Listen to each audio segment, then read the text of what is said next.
Happy Saturday, everybody.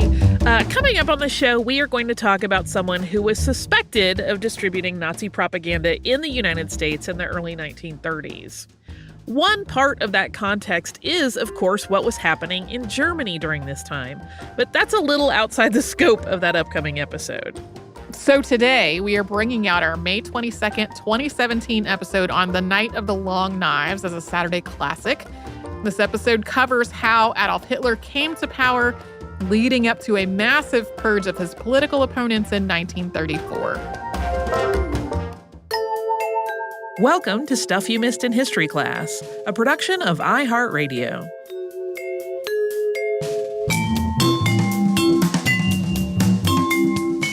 Hello and welcome to the podcast. I'm Holly Fry. And I'm Tracy V. Wilson. So we don't often talk about Nazi history. No, we don't.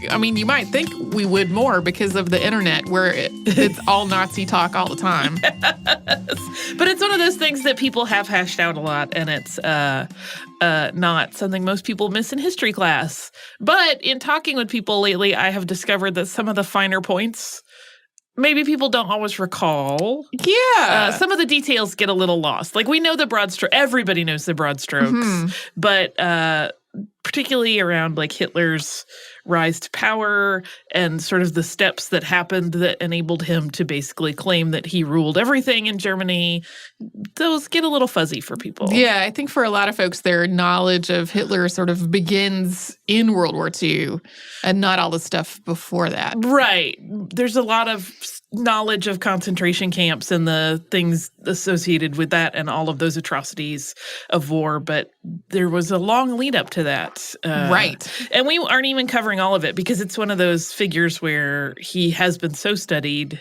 by people that are scholars of German history and Nazi history in particular, that there's no way we could include every detail of his life. And there are also pieces in here that we're going to refer to that are individual incidents in history we have one or the other of us talked about doing as whole episodes before. Yeah. And I think I referenced in my notes that one of them could become a whole episode in the future. But yep. What we're sort of talking about is Night of the Long Knives. But what we're actually doing is a lot of stuff leading up to that and why it was an important moment. And then the Night of the Long Knives. And then the Night of the Long Knives is actually the last segment. So for just a quick context, over the course of several days in 1934, Adolf Hitler, who was at the time the Nazi Party leader and Reich Chancellor, directed an action which eliminated basically all of his political enemies, as well as some personal enemies, and enabled him to declare himself Fuhrer. But first, as I said, we're going to need to talk about what preceded that series of murders that have come to be known as the Night of Long Knives. It also goes by a couple other names, and we'll talk about those. So we're going to do kind of a brief history of Hitler's rise to power. Yes. The National Socialist German Workers' Party, the Nazi Party, was founded in 1919 under the banner of the German Workers' Party. And one of the primary drivers for its establishment was some dissatisfaction at the terms that were set in the Treaty of Versailles, which ended World War I. These terms called for Germany to make reparations. Yeah, those certainly were not the only terms, but that's the big one that really caused a lot of problems in terms of public opinion in Germany. And the party was actually founded initially by a locksmith named Anton Drexler, but he was quickly usurped by an enthusiastic upstart, Adolf Hitler. And that change in leadership was also what brought about the name change from the German Workers' Party to the National Socialist German Workers' Party. From the moment that he took the helm of the group, Hitler started working on a plan which would be this guiding ideology of the party going forward. It was a 25-point program that included goals of abandoning the Treaty of Versailles and expanding German territory. And there was also a strong thread of anti-Semitism throughout, including the ideology that only those with German blood should have citizenship. And by that logic, quote, hence no Jew can be a countryman. And thanks to the socialist aspects at the time, which shifted away from that, and the distrust of the German government in the 25-point program, which drew the working class, the Nazi Party experienced a really steady increase in membership in the early 1920s. In the fall of 1923, the group had accumulated tens of thousands of members and felt sort of so confident in their power that they thought they could wield with that membership that they mounted what became known as the Beer Hall Putsch, also called the Hitler Putsch or the Munich Putsch. That's basically an attempted coup d'etat, and that happened on November 8th and 9th. The hope on the part of the Nazi Party was that their attempted coup in Bavaria, where the party was headquartered, would inspire the German army, which was really rife with frustration, to carry this momentum forward and lead to an overthrow of the government in Berlin.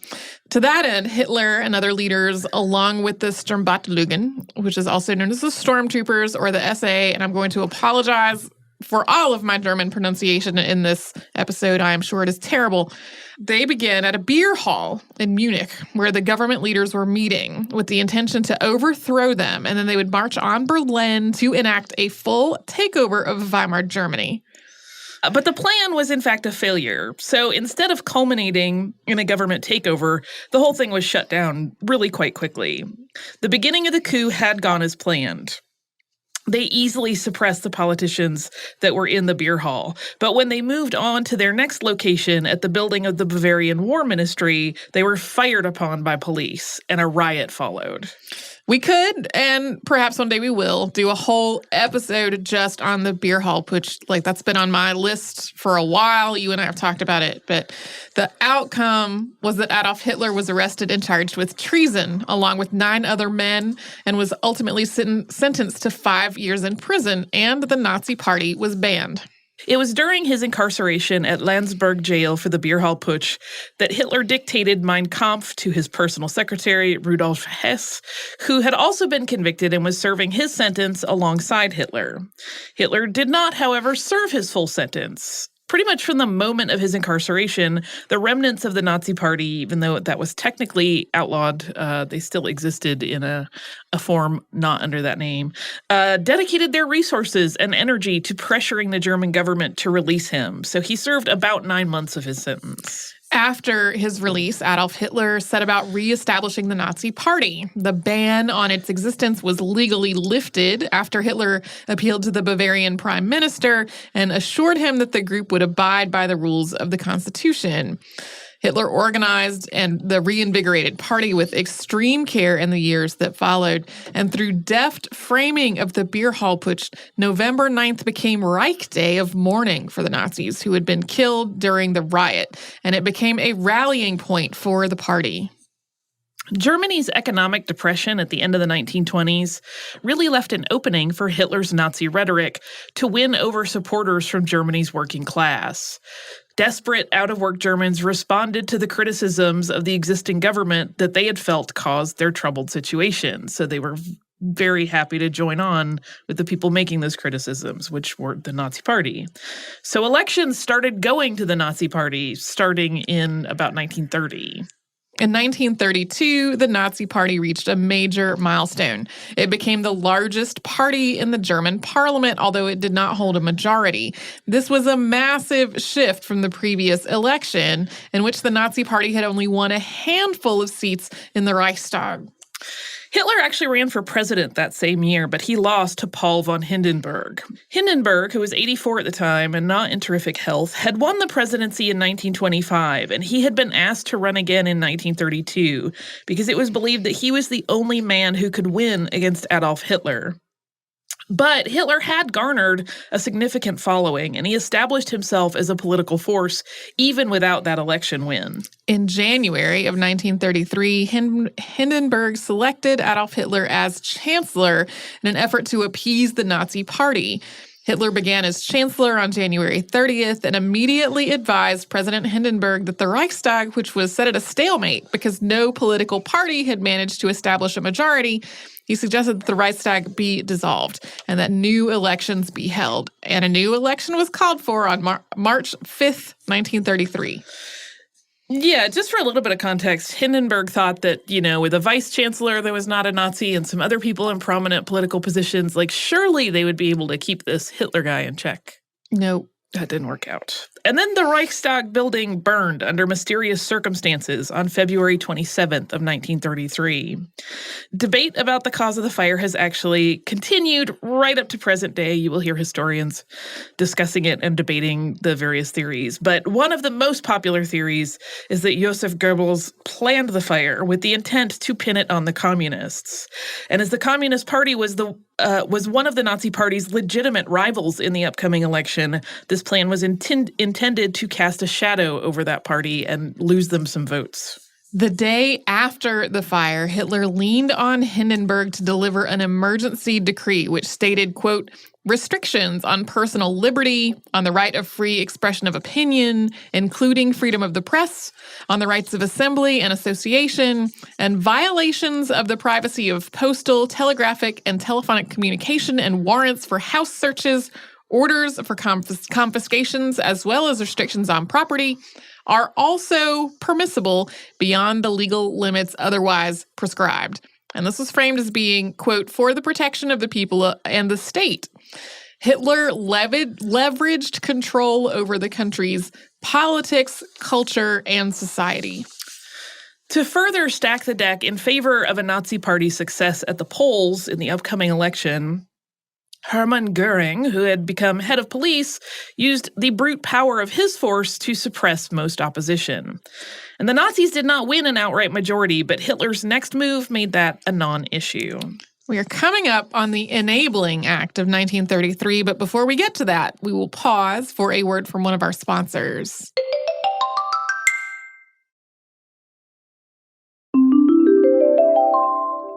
As part of Hitler's consolidation of power, he wanted to diminish the authority of the Reichstag, which was Weimar Germany's legislative branch, and take that authority for himself.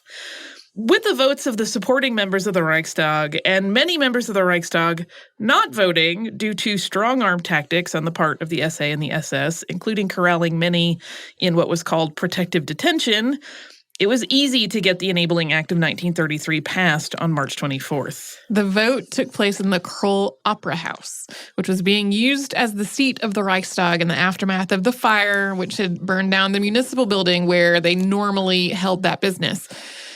Hitler had ordered that the Nazi Party symbol, the swastika, be hung in massive scale in the temporary Reichstag chamber. Germany's Supreme Court accepted the passage of the Enabling Act with no challenge, despite the dicey nature of the vote. And some judges seem to be unaware that anything out of the ordinary parliamentary business had even taken place.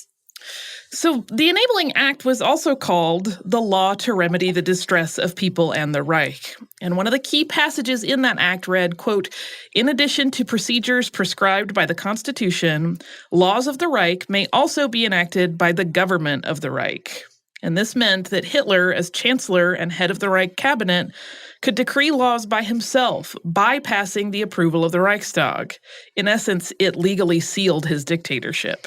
Not only could Hitler enact laws, he could also enter into alliances or agreements with other countries without consulting the Reichstag or having his decisions ratified by them. He could also undo existing laws of the Weimar Constitution, again, without any checks or balances. With this passage of the Enabling Act, the Reichstag had basically made itself obsolete. By 1934, it was apparent that SA Chief of Staff Ernst Röhm had turned the stormtrooper military into a mighty force. And at that point, it boasted almost 3 million men. And we need to point out that at the same time, the German army had only 100,000 men. That was a capped number that had been outlined in the Treaty of Versailles. So the Nazi Party actually had far more military might than the Weimar government. Naturally, there was some concern that the SA was far too powerful. Both President Hindenburg and Vice Chancellor Franz von Papen were troubled by the Nazi forces, but Hitler had his own concerns about Röhm's military. While Hitler knew that he needed the SA as part of his support structure, the aims of the Nazi military had evolved to a point that was also problematic for Hitler's goals. The SA's leadership wanted to oust the remaining non-Nazis from the government and replace them with their own people. But Adolf Hitler, having learned from the beer hall putsch that using brute force could backfire by turning people against the party, recognized that consolidating power might be better achieved by working with the elites and sort of more subtly ousting them.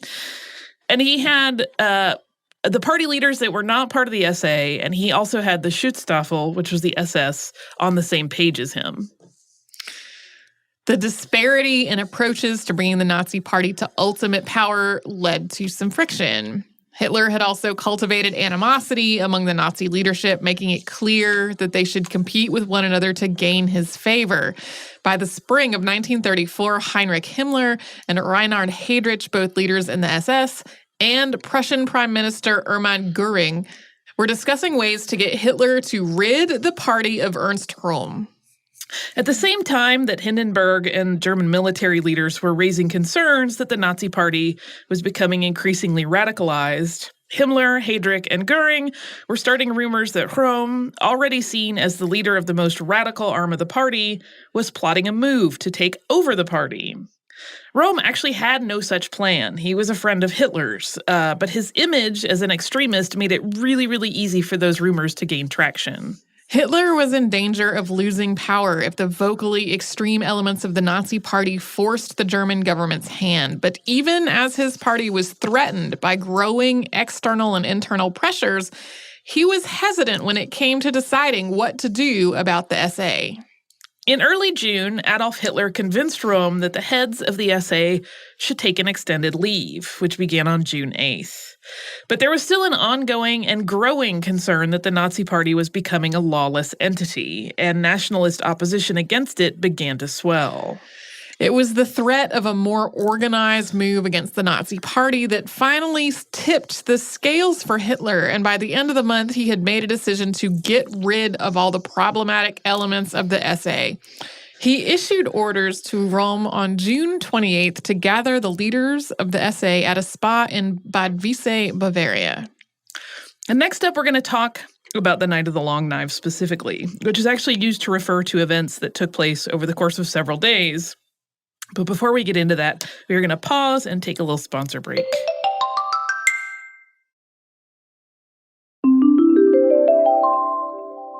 Two days later, the SS, led by Theodor Eicke, commandant of Dachau, captured the assembled SA leaders and moved them to Stadelheim prison in Munich. Most of the men were shot, although Röhm was spared until the next day because Hitler remained indecisive for a bit about whether to execute him or not. When Röhm was shot on July 1st, he allegedly uttered the words "Heil Hitler" as he died. But the executions at Stadelheim weren't the only ones carried out by the SS. Once Hitler had decided to take action, he opted to eliminate all possible threats to his leadership in the Nazi Party. And to that end, the SS killed an estimated 150 to 200 people between June 30th and July 2nd. This was an execution mission that was called Operation Hummingbird and also came to be known as the Night of the Long Knives, or as the Röhm Purge. There are only 85 people identified by name as victims of the purge, so the exact number of people that Hitler had killed outside of any sort of legal process is difficult to discern. Since they went ahead with this without filing any paperwork on it, it's very hard to track exactly how many people met their end. Victims of the purge included both political enemies and, as we mentioned earlier, people with whom Hitler had personal vendettas. General Kurt von Schleicher, the man who preceded Hitler as Reich Chancellor, Schleicher's friend, Major General Kurt von Bredow, Schleicher's wife, also Gustav von Kahr, who was the Bavarian chief of state, who had withheld support for the 1923 beer hall putsch. So going all the way back more than a decade of sort of vendetta, he was checking off his list. That particular man was hacked apart with axes in a particularly brutal killing. And former Nazi leader Gregor Strasser, who had attempted to make a deal with Schleicher when he was Reich Chancellor that would have stopped Hitler from rising to power, was also killed. So was Bernhard Stempfel, a former priest who was rumored to have damning knowledge related to the death of Geli Raubel, which was Hitler's niece, who had allegedly committed suicide. That is another one of those stories that could be its own episode, potentially. Basically, anyone Hitler thought might challenge him or have information that could hurt him. At least one victim was killed due to a mix-up of identity. Munich music critic Willy Schmidt was murdered, but the SS had intended to target an SA commander of the same name.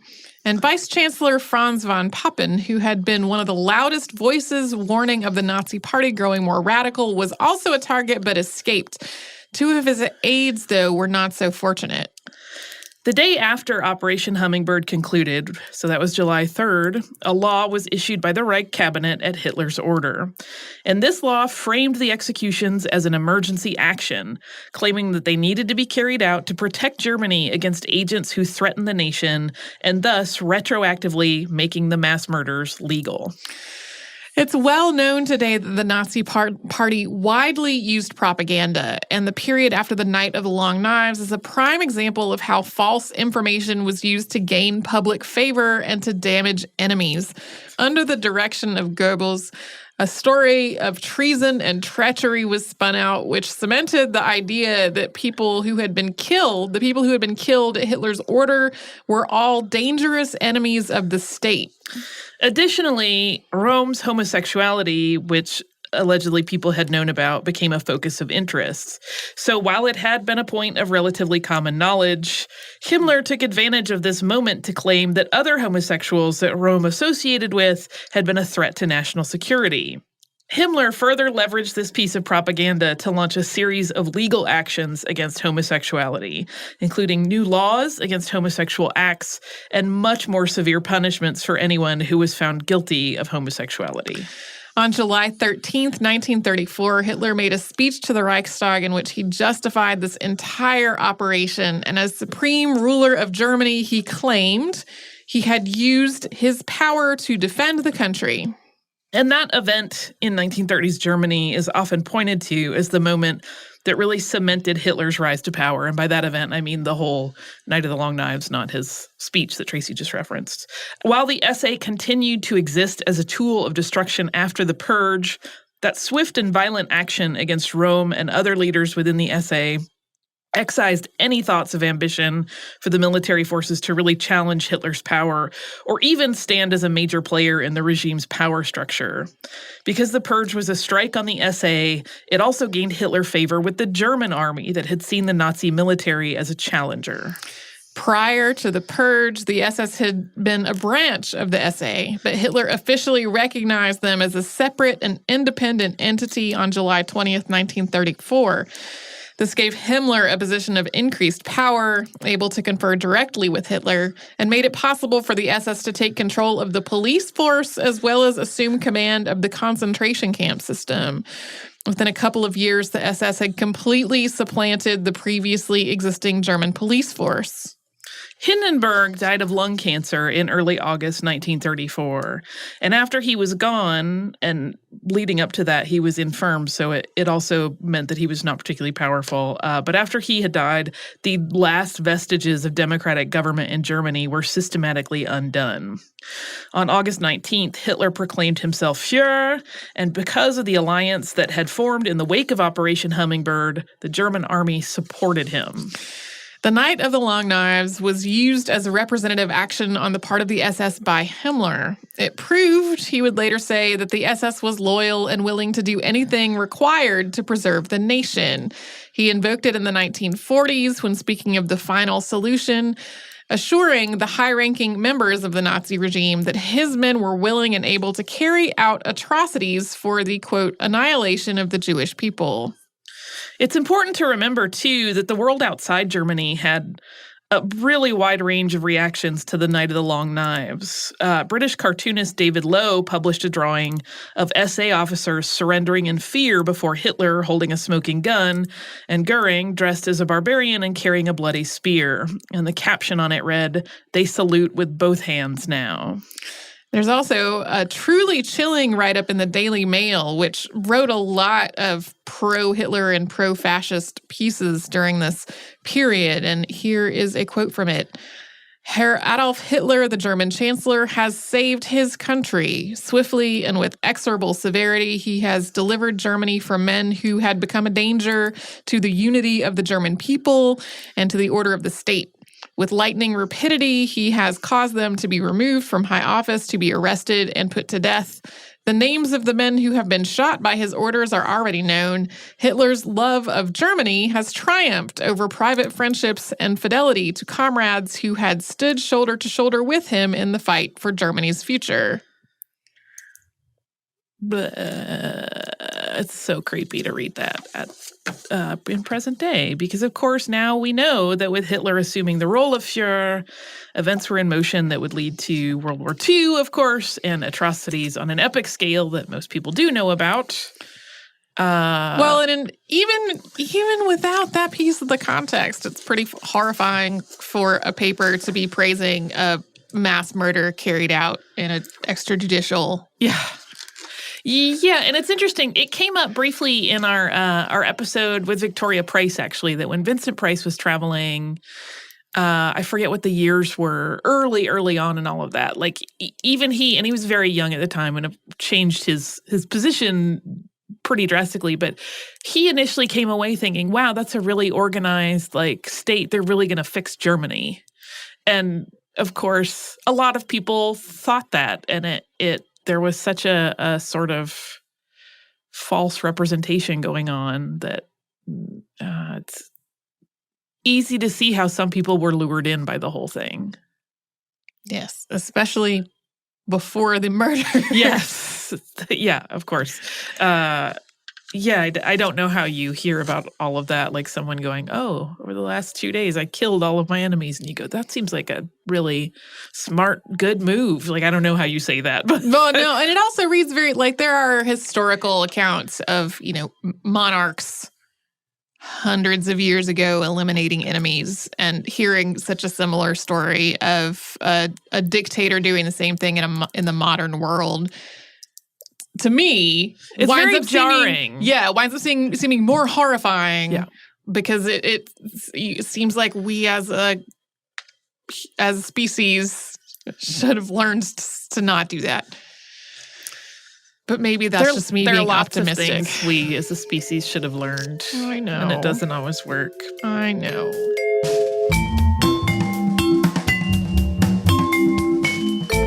Thanks so much for joining us on this Saturday. Since this episode is out of the archive, if you heard an email address or a Facebook URL or something similar over the course of the show, that could be obsolete now.